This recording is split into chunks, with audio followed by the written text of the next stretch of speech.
Well, thank you very much. This has been an honor. It was a fairly long trip, but worth it. Tremendous things have been accomplished, as you probably noticed. Listened to a lot of wonderful speeches from the heads of a lot of wonderful countries. But I want to thank you for joining us at the conclusion of a highly productive NATO summit in the Netherlands. I want to thank them for the royal treatment they've given us. Couldn't have been nicer. And it's a beautiful country, really a beautiful country. Coming in, I saw the most beautiful trees. In fact, I want to bring some back with me. I want to also thank, I had breakfast this morning with the King and Queen, and they're incredible people. I said, you're central casting, beautiful people, great people, big, beautiful heart. And I enjoyed that. And also NATO Secretary General Mark Rutte, who's been terrific. He's been a friend of mine, used to be right here running this wonderful country. Now he's the NATO Secretary General. He's doing a fantastic job. And the Prime Minister, we appreciate everything you've done. And as you know, last weekend, the United States successfully carried out a massive precision strike on Iran's nuclear enrichment facilities, and it was very, very successful. It was called obliteration. No other military on earth could have done it, and now this incredible exercise of American strength has paved the way for peace with a historic ceasefire agreement late Monday, and we call it the 12-day war. Spoke to a few people. I guess that just sounded like the right name. It was a 12-day war. And we think it's over. I don't think they're going to be going back at each other. I don't think so. Not only have we dealt decisively with the critical threat of Iran's nuclear program, which was what I wanted. I said, Iran cannot have a nuclear weapon. I've said that for 15 years, long before I decided to do the political thing. But we've also reasserted the credibility of American deterrence, which is like no other. The people at NATO said there's never been anything. You know, I rebuilt the entire military during my first term. And we have a great military. We have great generals. Got to know the good ones and the bad ones. We kept the good ones. Over the past 2 days, I was honored to participate in the NATO leaders meeting and also had extremely good individual discussions with the King and the Queen, Secretary General Rutte, and the Prime Minister. Great discussions. Very knowledgeable people. Major focus of our conversations at the summit was the need for other NATO members to take up the burden of the defense of Europe, and that included the financial burden. As you know, it was 2%, and we got it up to 5%. And they said, a couple of them came up to me, one in particular said, sir, we've been trying to get it up to 3% for 20 years, and we haven't been able, and you got it up to 5%. So they're going to be, most of them, I guess almost all of them, are going to be contributing now, 5%, a number that people are surprised at, but you need it today. The United States accounts for 2/3 of all NATO defense spending, and since I began pushing for additional commitments in 2017, believe it or not, our allies have increased spending by $700 billion. I said to people, you don't have any money, and a lot of them weren't paying. And so I started the process, and I picked it up as soon as I got back, which is 6 months ago. And following my election last November, almost all have accelerated plans to reach the 2%, 3%, 4%, and then ultimately, very quickly, 5%. And all of this is going to be done very quickly, almost immediately. You probably know this as well as I do. I'm sure they've been talking about it. It's really been a big focus. In a very historic milestone this week, the NATO allies committed to dramatically increase their defense spending to that 5% of GDP, something that no one really thought possible. And they said, you did it, sir, you did it. Well, I don't know if I did it, but I think I did. This will be known as the Hague defense commitment, which is pretty good, pretty appropriate. When the allies reach this number, it will add more than $1 trillion a year. Think of that, $1 trillion per year to our common defense. And this is a monument really to victory, but it's a monumental win for the United States because we were carrying much more than our fair share. It was quite unfair, actually.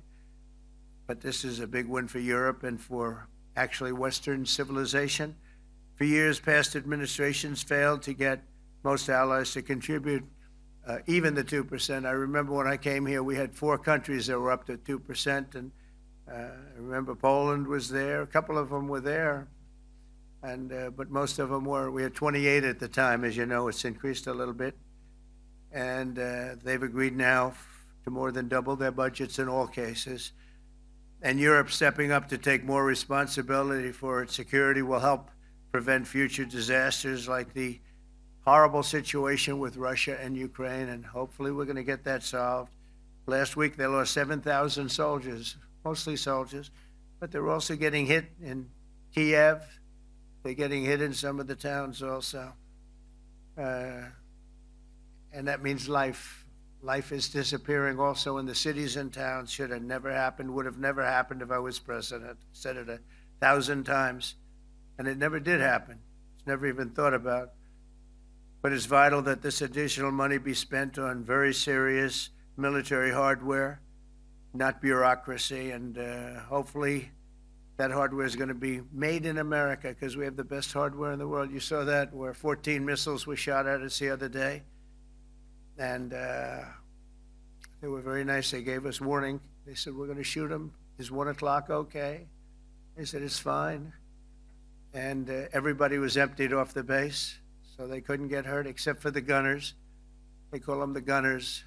And out of 14 high-end missiles that were shot at the base in Qatar, all 14, as you know, were shot down by our equipment.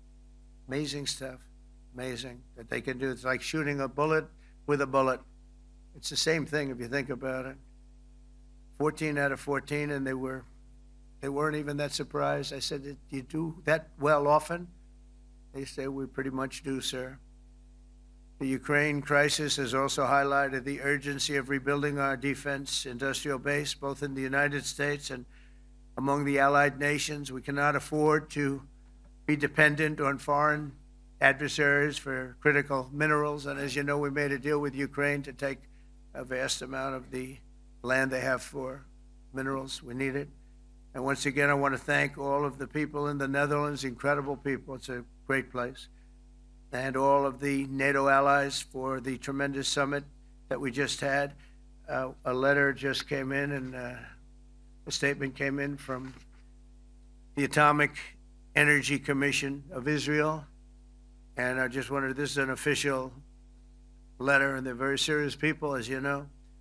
The devastating U.S. strike on Fordo destroyed the site's critical infrastructure and rendered the enrichment facility totally inoperable. It was devastated. We assess that the American strikes on Iran's nuclear facilities has set back Iran's ability to develop nuclear weapons for many years to come. This achievement can continue indefinitely if Iran does not get access to nuclear material, which it won't. It's so sad that that whole thing had to go. But I just want to thank our pilots. You know, they were maligned and treated very bad, demeaned by fake news CNN, which is back there, believe it or not, wasting time, nobody's watching them, so they're just wasting a lot of time, wasting my time. And the New York Times, they put out a story that, well, maybe they were hit, but it wasn't bad. Well, it was so bad that they ended the war. It ended the war. Somebody said in a certain way, you know, that it was so devastating, actually. If you look at Hiroshima, if you look at Nagasaki, you know, that ended a war too. This ended a war in a different way, but it was so devastating. Also, they have, out of Dubai, just came that Iran's foreign ministry spokesman, this is Iran's foreign ministry, says its nuclear installations were very badly damaged by the American strike. So what bothered me about these reports with fake reports put out by the New York Times, failing, I call it the failing New York Times because it's doing terribly. Without me, it would be doing no business at all. But, and by fake news, CNN and MSDNC, all of these terrible people, you know, they have no credibility. You know, when I started, they were at 94% credibility, the media. Now it's at 16%. And I'm very proud of it because I've exposed it for what it is. But when I saw them starting to question the caliber of the attack, was it bad? Well, it was really bad. It was devastating. They were obliterated. In fact, you can't get into the tunnels. They just put that over. That just came out. They can't, there's nothing, there's no way you can even get down. The whole thing is collapsed in a disaster. And I think all of the nuclear stuff is down there because it's very hard to remove. And we did it very quickly. When they heard we were coming, it was, you know, you can't move it. It's very hard, very dangerous actually to move too. And they also knew we were coming, so I don't think too many people want to be down there knowing we're coming. With the bunker busters, as we call them, we're the only ones that have them. We have the best equipment, best nuclear equipment, and we have the best equipment in the world. And by the way, we can't forget our submarine, which was out there, submarines actually, but submarine was out there. We shot 30 rockets into an area, every single one of them. I think it was almost 400 miles away, I think, Pete, right? 400, and long. It was in the ocean, long ways away. And we shot a total of 30. Every single one of them hit within 9 inches from where it was supposed to be. It took out a lot because we didn't do just 4, though. We did 2 others in addition, which hadn't been completely destroyed. So we hit them with a submarine from hundreds of miles away. Amazing, just amazing equipment. Greatest submarines in the world. Nobody's even close. They're 20 years behind us when it comes to submarine technology. So that's one, and the other was from the Atomic Energy Commission, and they have about 3 or 4 of them now coming in from atomic energy commissions from various places. But the one that we have that just came out, we released it a little while ago, was from the Israeli Atomic Energy Commission, but numerous of them are getting to see the site, and the site has been demolished.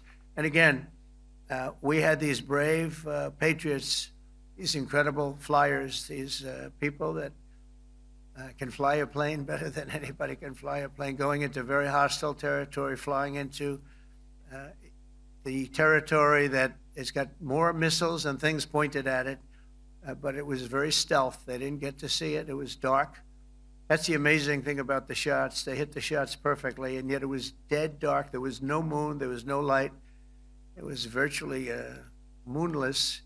It was very dark, and the shots were hit perfectly. But when they get demeaned, and they were very upset about it because they knew how strong it would be. Back in Missouri, the pilots flew about 36 hours, 2 ways, far distance, and in those incredible B-2s. And we then had the F-22s, and we had the F-35s, and we had other planes, and we had, I think, a total of 52 tankers. That means the big tankers, because the refueling was a lot for all of the different planes that we sent. Incredible operation, and I have to say, General Raisin Kane was incredible. That's why he beat ISIS, and we beat ISIS in a matter of weeks. I was told it would take 4 to 5 years. We did it in a few weeks. And he was great. That's why he's the head of the Joint Chiefs of Staff right now, because I had a very good experience with him. He knocked out ISIS in a period of literally a few weeks. Amazing. And it was supposed to take a few years, 5 years to be exact. So we had a great victory there, and we then came here, and I think we had a great victory here. But this is an ongoing project. This is the safety of Europe, the safety of the world. And they've raised it from 2% to 5%, something which nobody, and you're talking about over $1 trillion a year. So we're talking about a lot of money from coming in from countries that were not paying nearly enough to be effective. So I have, as you know, Marco Rubio with me, and Pete Hegseth, Secretary of State and Secretary of War. Should we say Secretary? You know, it used to be called Secretary of War. Maybe for a couple of weeks we'll call it that, because we feel like warriors. Used to be called Secretary of War. In fact, if you look at the old building next to the White House, you can see where it used to be Secretary of War. Then we became politically correct, and they called it Secretary of Defense. I don't know, maybe we'll have to start thinking about changing it, but we feel that way. Do we have any questions, please? Wow. That's a lot of questions. Who's a nice person? Oh, you're not a nice person, but I'll let you ask one. Go ahead. What's he going to ask? He is not nice at all. I know him well. Thank you, Mr. President. Yeah. Thank you for taking the time before flying home. You just said you believe the conflict between Israel and Iran is over. What makes you so confident it is? And what do you do if it isn't? Because I dealt with both, and they're both tired, exhausted. They fought very, very hard and very viciously, very violently, and they were both satisfied to go home and get out. And can it start again? I guess someday it can. It could maybe start soon.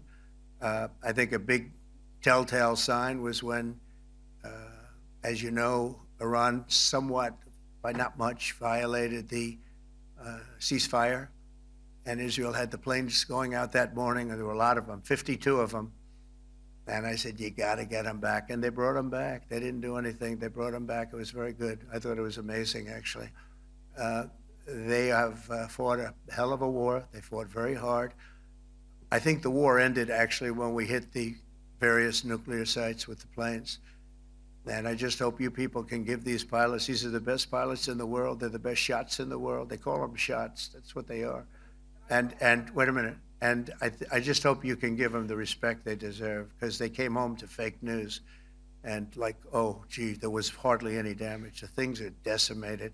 So, but I think, no, I think they're very much finished. I think Israel's going to get back to doing what they do. And I think that Iran's going to get back. You know, Iran has a huge advantage. They have great oil, and they can do things. I don't see them getting back involved in the nuclear business anymore. I think they've had it. They've been at it for 20 years, and I don't see that happening either. Now, if it does, we're always there. It won't be me. It'll be somebody else, but we're there. We'll have to do something about it. Yes, please, go ahead. Go ahead. Oh, fake news, CNN? Oh, yeah, here we go. Wait till you hear this question. Thank you, sir. You should really say how great our soldiers and our warriors are. I think everyone appreciates our soldiers and our warriors. I do have two questions for you, Mr. President. You just cited Israeli intelligence on these attacks. Earlier, you said U.S. intelligence was inconclusive. Are you relying on Israeli intelligence for your assessment of the impact of the strikes? No, this is also, Iran made the statement, and it's also, if you read the document that was given, that Pete can talk about if you'd like, the document said it could be very severe damage, but they didn't take that. They said it could be limited or it could be very severe. They really didn't know, other than to say it could be limited or it could be very, very severe. And you didn't choose to put that because it was very early after. Since then, we've collected additional intelligence. We've also spoken to people who have seen the site, and the site is obliterated. And we think everything nuclear is down there. They didn't take it out. Okay, question? Please, go ahead. Go ahead. Yeah, blue dress. Thank you so much, Mr. President. Yesterday, you said China can now continue to purchase oil from Iran. Yeah. Are you giving up on your maximum pressure campaign? Because there are sanctions right now. With who? On Iran. No, look, they just had a war. The war was fought. They fought it bravely.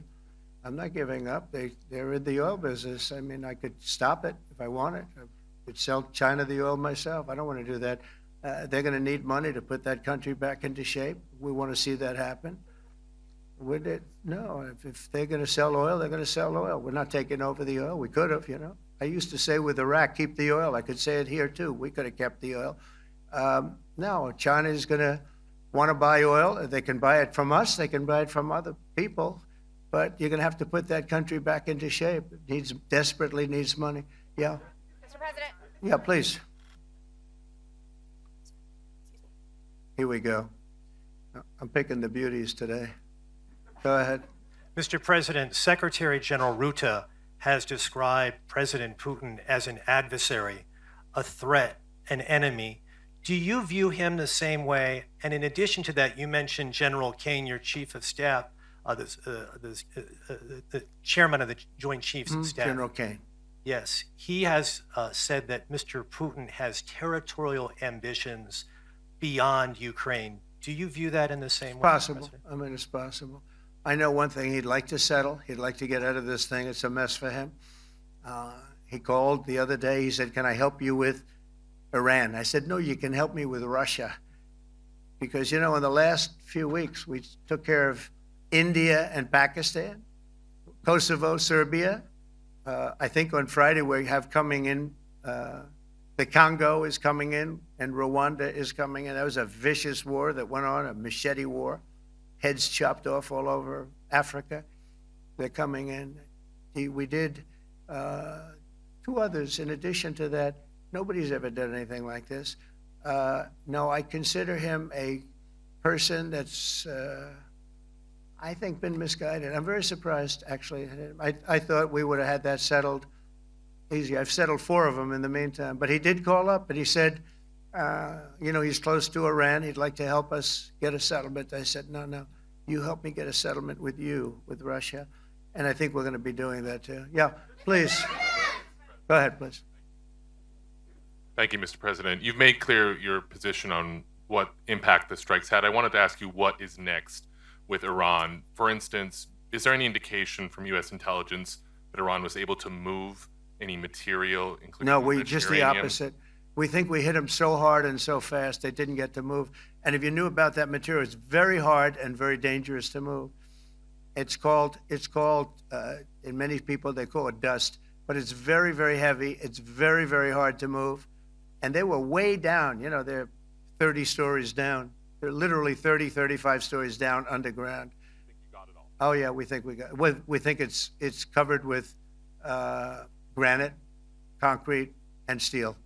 Can I ask you, are you interested in restarting negotiations with Iran? And if so, have they reciprocated? So Or is our this sort of a people, settled Marco matter? could answer, but our people are not. I'm not. The way I look at it, they fought. The war's done, and I could get a statement that they're not going to go nuclear. We're probably going to ask for that, but they're not going to be doing it. But they're not going to be doing it anyway. They've had it. They've had it. Now, maybe someday in the future we'll want that. But I've asked Marco, do you want to draw, I just asked him the question as we were walking on the stage, do you want to draw up a little agreement for them to sign? Because I think we can get them to sign it. I don't think it's necessary. Marco, do you want to talk about that, please? Mr. President, I think President Trump has shown a willingness to meet and talk to anybody in the world who's interested in peace. I don't know of any president that's been as willing as he has to meet with anyone and talk about peace. We'd love to have peaceful relations with any country in the world. And so obviously that'll depend on Iran's willingness not just to engage in peace, but to negotiate directly with the United States, not through some third country or fourth country process. But I know of no president, probably in our modern history, that's sought peace more than President Trump has. Sounds like the door is open, but you're in no rush. Is that right? It sounds like the door is open, but I'll you're tell in you no rush. what, look, we're going to talk to them next week with Iran. We may sign an agreement. I don't know. To me, I don't think it's that necessary. I mean, they had a war, they fought. Now they're going back to their world. I don't care if I have an agreement or not. The only thing we'd be asking for is what we were asking for before about we want no nuclear, but we destroyed the nuclear. In other words, it's destroyed. I said, Iran will not have nuclear. Well, we blew it up. It's blown up to kingdom come. And so I don't feel very strongly about it. If we got a document, wouldn't be bad. We're going to meet with them, actually. We're going to meet with them. Yeah, go ahead, please. Mr. President, Netherlands TV, thank you for visiting our country. Good. As I Thank you. understood, I, of course, would like to know how you slept last night at the House of the King. Oh, I slept beautifully. But probably a more serious question. I think you just had a meeting with President Zelensky. Did you discuss any ceasefire in this Russo-Ukrainian war? No, I wanted to know how he's doing. He was very nice, actually. We had little rough times sometimes. He was couldn't have been nicer. I think he'd like to see an end to this. I do. I think what I took from the meeting couldn't have been nicer, actually. But I took from the meeting that he'd like to see it end. I think it's a great time to end it. I'm going to speak to Vladimir Putin and see if we can get it ended. But look, these are brave people. They're fighting these wars all over the place. Last week they had, I guess, I told you, close to 7,000 young soldiers, Russian and Ukrainian soldiers were killed, 7,000 in 1 week. It's crazy. It's crazy. So I'll be speaking to Putin. No, I had a good meeting with Zelensky. And I had a lot of good meetings. We had a lot of good meetings with a lot of people, a lot of great leaders. But he's fighting a brave battle. It's a tough battle. Yeah. Go ahead, white dress. Thank you. Ida Hallikainen from Finland, Ilta-Sanomat. Good. You have played golf with President Alexander Stubb. How do you see Finland as a NATO ally and partner, and how would you describe your relationship with our president? Well, he's a very good golfer, okay? In fact, he was on his college golf team. He went to a good college in the South, as you know, a very good college, and he was a good golfer. We had a good time. I think my relationship's great. I want to buy icebreakers. You know, you're very good at icebreakers. And I actually made him an offer. I didn't go to Congress. They'll try and impeach me for this. But there's an old, it's not old, it's fairly new, but it's used icebreaker. And I offered him about 1/3 of what he asked for. But we're negotiating. We need icebreakers in the U.S. And if we can get some inexpensively, I'd like to do that. Actually, they'll fix it up, make it good. Also, we may buy some icebreakers. You know that you're the king of icebreakers, that particular country. They make them good. They make them really good, and they know what they're doing. And so we're negotiating with them for about 15 different icebreakers, but one of them is available now. It's old, and it's, old. It's like 5-6 years old. And we're trying to buy it. I'm trying to make a good deal. It's all I do my whole life. My whole life, that's all I do is make deals. Yeah, please. Go ahead. Sir, go ahead. Yeah, a question for NewsHour, Dutch TV. First of all, on Article 5, on your way here, you spoke about the commitment of the US to Article 5, saying, I'll give you my definition once we're here. What is your definition, and may the US commitment to Article 5 change in case some of the NATO members do not reach the threshold that was discussed today? My second question is following up on a colleague on Iran. What intel reports do say that everything over there was obliterated? Yeah, well, there are numerous of those reports, and they're coming out fast and furious. But the most respected ones we've already seen. And I will say that on a very confidential basis, they're looking at the reports, like numerous reports, and including people going to the site and checking the site. And they're going to be having, I guess you're going to be having over the next couple of days you're going to encapsulate it.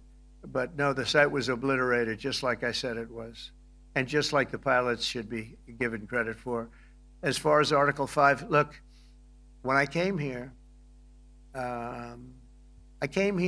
because it was something I'm supposed to be doing, but I left here a little bit differently. I said, I watched the heads of these countries get up, and the love and the passion that they showed for their country was unbelievable. I've never seen quite anything like it. They want to protect their country, and they need the United States. And without the United States, it's not going to be the same. And you can ask Mark, or you can ask any of the people that were there. It was really moving to see it. They love their country. They were so respectful of me because I'm the head of the United States. And I made, the King of Saudi Arabia, when I was in the Middle East, so I was in Qatar for a different reason, not a reason to get shot at. We were in there for economic development reasons, Qatar, UAE, and Saudi Arabia. All three leaders of those countries, and we took back $5.1 trillion into the United States. All three leaders said, you're presiding over the hottest country in the world. The United States right now is the hottest country. Everybody wants to be there. Everybody wants a piece of it. He said, a year ago, your country was dead. You had a deadhead running it. You had a country that was dead, and it was dead. You had people pouring through the borders. You had inflation. You had everything. He said, you've made it in 5 months at that time. You've made it the hottest country. This is the hottest country in the world. The United States right now is the hottest country in the world. And when I was around that table, it was a nice group of people, many of whom I knew from previous. When I saw the passion they had for the country, and almost everyone, and you probably have the tapes, it was very public, but almost every one of them said, thank God for the United States. Without the United States, they couldn't really have NATO. It wouldn't work. It wouldn't work. It will in the future because now they're paying much more money, but it wouldn't work. It was great. And I left here differently. I left here saying that these people really love their countries. It's not a ripoff, and we're here to help them protect their country. Okay, we'll do one or two more. Thank you, Mr. President. Yeah. A question on Spain. Are you satisfied with today? Oh, I think Spain's terrible what they've done. No, I do. They're the only country that won't pay the full up. They want to stay at 2%. I think it's terrible. And you know, they're doing very well. The economy is very well. And that economy could be blown right out of the water with something bad happening. You know, Spain is the only country that, are you from Spain? Yeah. Good, congratulations. You're the only country that is not paying. I don't know what the problem is. I think it's too bad. So we'll make it up. You know what we're going to do? We're negotiating with Spain on a trade deal. We're going to make them pay twice as much. And I'm actually serious about that. We're going to make Spain, I like Spain. I have so many people from Spain that it's a great place and they're great people. But Spain is the only country out of all of the countries that refuses to pay. And, you know, so they want a little bit of a free ride. But they'll have to pay it back to us on trade because I'm not going to let that happen. It's unfair. It's unfair to NATO. All right, sir, please. Go ahead, right in the back. Yeah, you, tall one. The tall man. Mr. President, Johannes Petra from Austrian National Television. How are you? You once said that you would end the Ukraine war in 24 hours. You later said you said that sarcastically. Well, of course it was sarcastic. But you've now been in office for 5 months and 5 days. Why have you not been able to end the Ukraine war? Because it's more difficult than people would have any idea. Vladimir Putin has been more difficult. Frankly, I had some problems with Zelensky. You may have read about him. And it's been more difficult than other wars. I mean, look, we just ended a war in 12 days that was simmering for 30 years, frankly. We ended Rwanda and the Congo. They're coming to sign the documents. We've already signed basic documents, but they're coming, I think, to the White House on Friday. We ended, Serbia was going to go at it. But maybe the most important of all, India and Pakistan. And that wasn't whether or not they may someday have nukes like we're talking about in the Middle East, like we're talking about with Israel and Iran. This is they have nuclear weapons. I ended that with a series of phone calls on trade. I said, look, if you're going to go fighting each other, it was getting very bad. You know how bad that last attack was. It was really bad. If you're going to go fighting each other, we're not doing any trade deal. No, you have to do a trade deal. I said, we're not doing any trade deal. And in fact, I had the general, who was very impressive. The general from Pakistan was in my office last week. You know, Prime Minister Modi is a great friend of mine. He's a great gentleman. He's a great man. And I got them to reason. I said, we're not doing a trade deal if you're going to fight. And if you're going to fight each other, we're not doing a trade deal. And you know what? He said, no, I want to do the trade deal. We stopped the nuclear war. Go ahead. Go ahead, Jeff. Here's another beauty, Jeff. He's a beauty, all right. Go ahead. Mr. President, a follow-up on Ukraine. Will the United States contribute any more money to Ukraine's defense this year to the $5 billion that allies are giving? And one question, you had another meeting with the Dutch opposition leader, Mr. Wilders. Can you tell us about that meeting? And are you upset about his anti-Muslim stance? I'm not upset about it. It's just his view.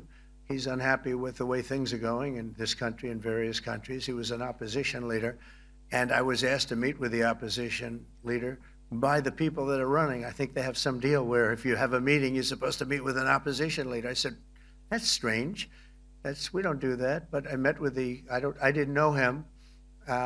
He seemed like a very nice guy, but he's in opposition to the current people, and that was set up by the current people. So I assume when I met with the Prime Minister, you're supposed to meet with the opposition. We'll have to try that sometime in our country. Let's not do it.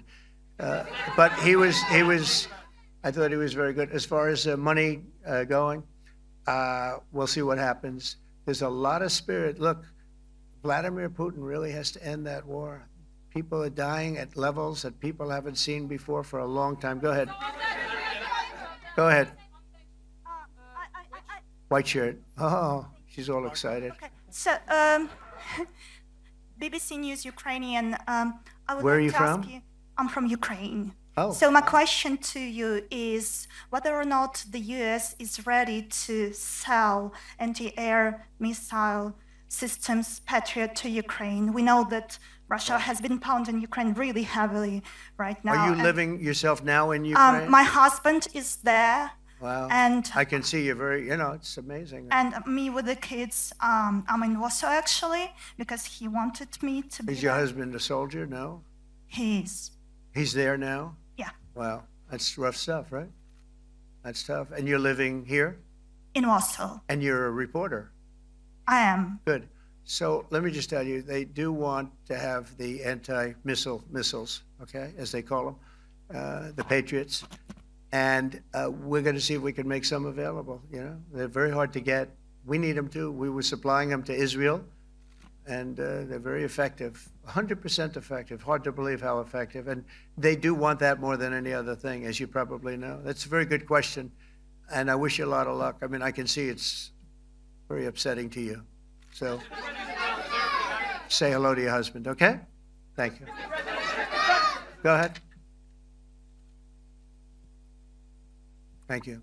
Thank you, Mr. President. You were criticizing Where are you from? Bloomberg News. Oh, Bloomberg. That's Wonderful.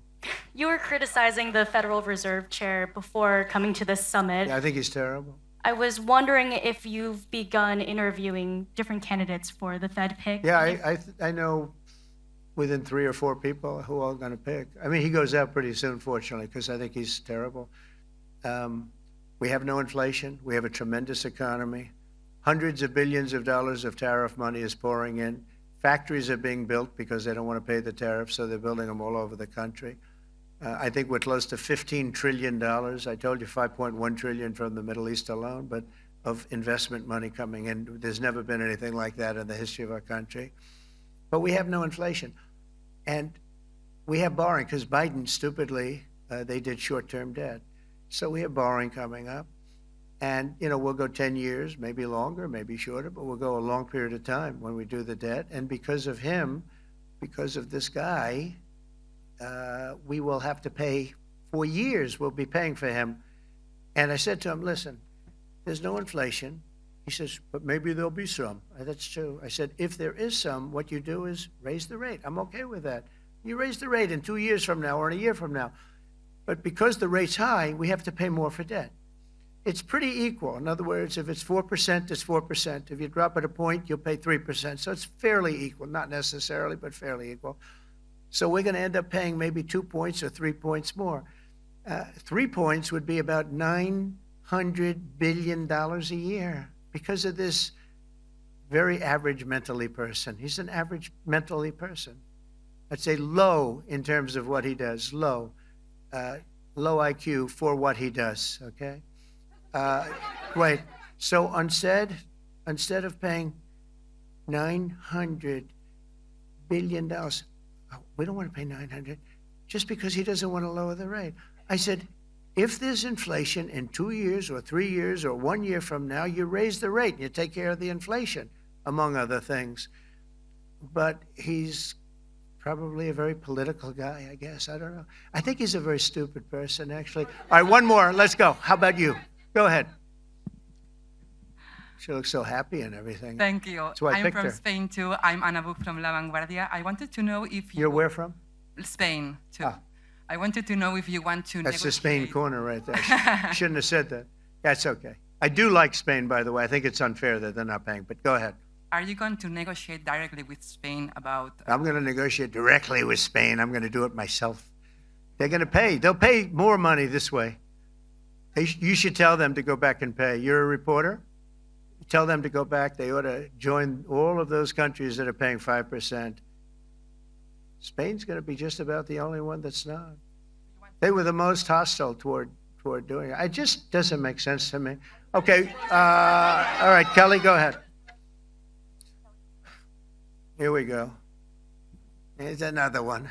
Hello, sir. Thank you very We much. got them all today. Okay. So, Mr. President, you talked about expecting some on-the-ground assessments at Fordo and other Yeah. sites. Now here- Is that here again. Israeli and U.S.?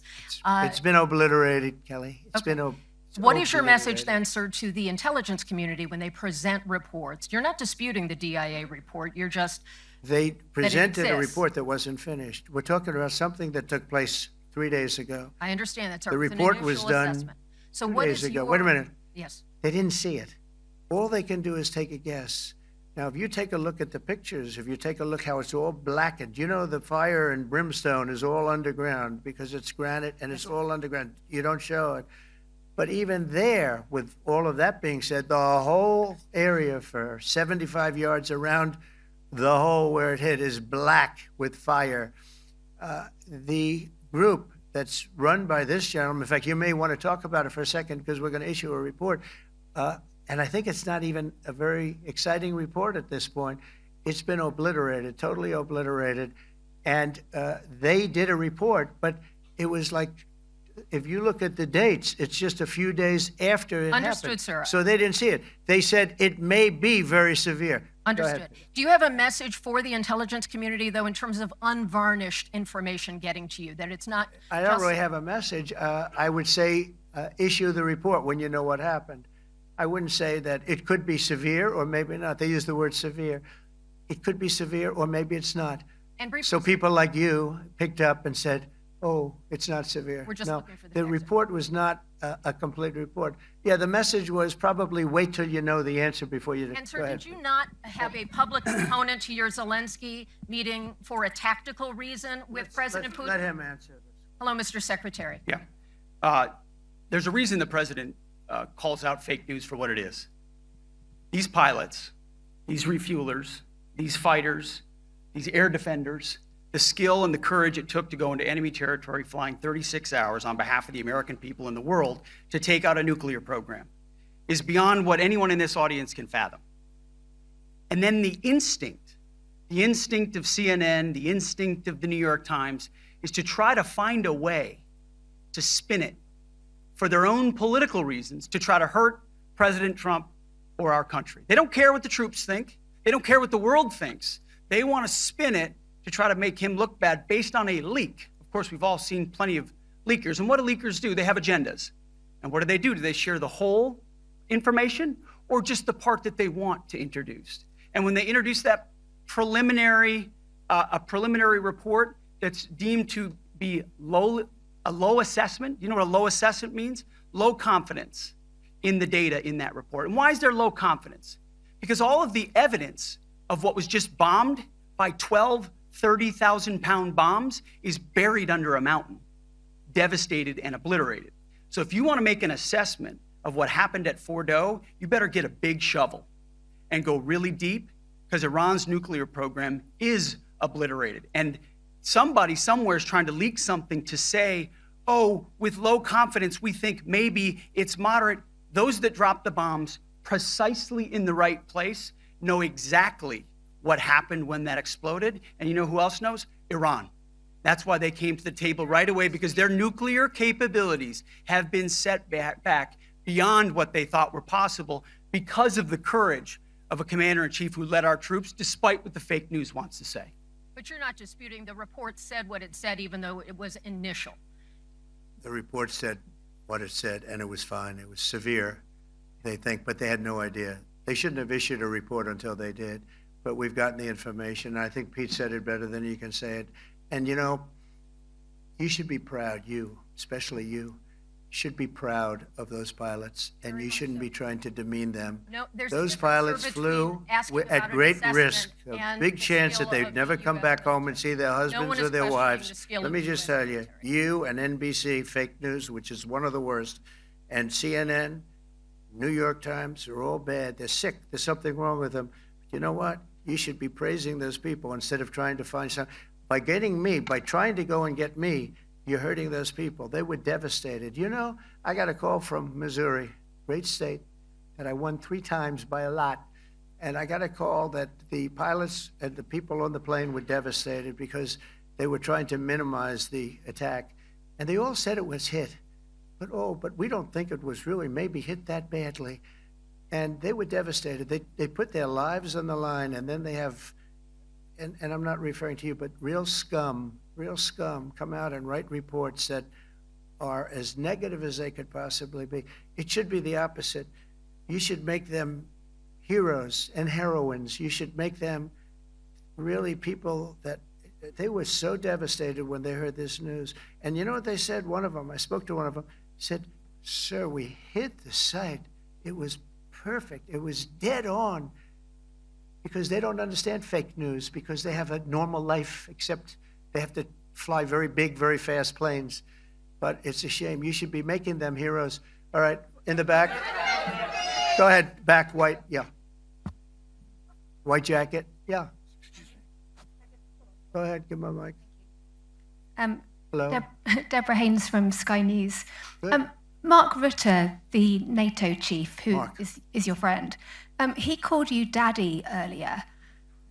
Do you regard your NATO allies as kind of children? No, he likes me. I think he likes me.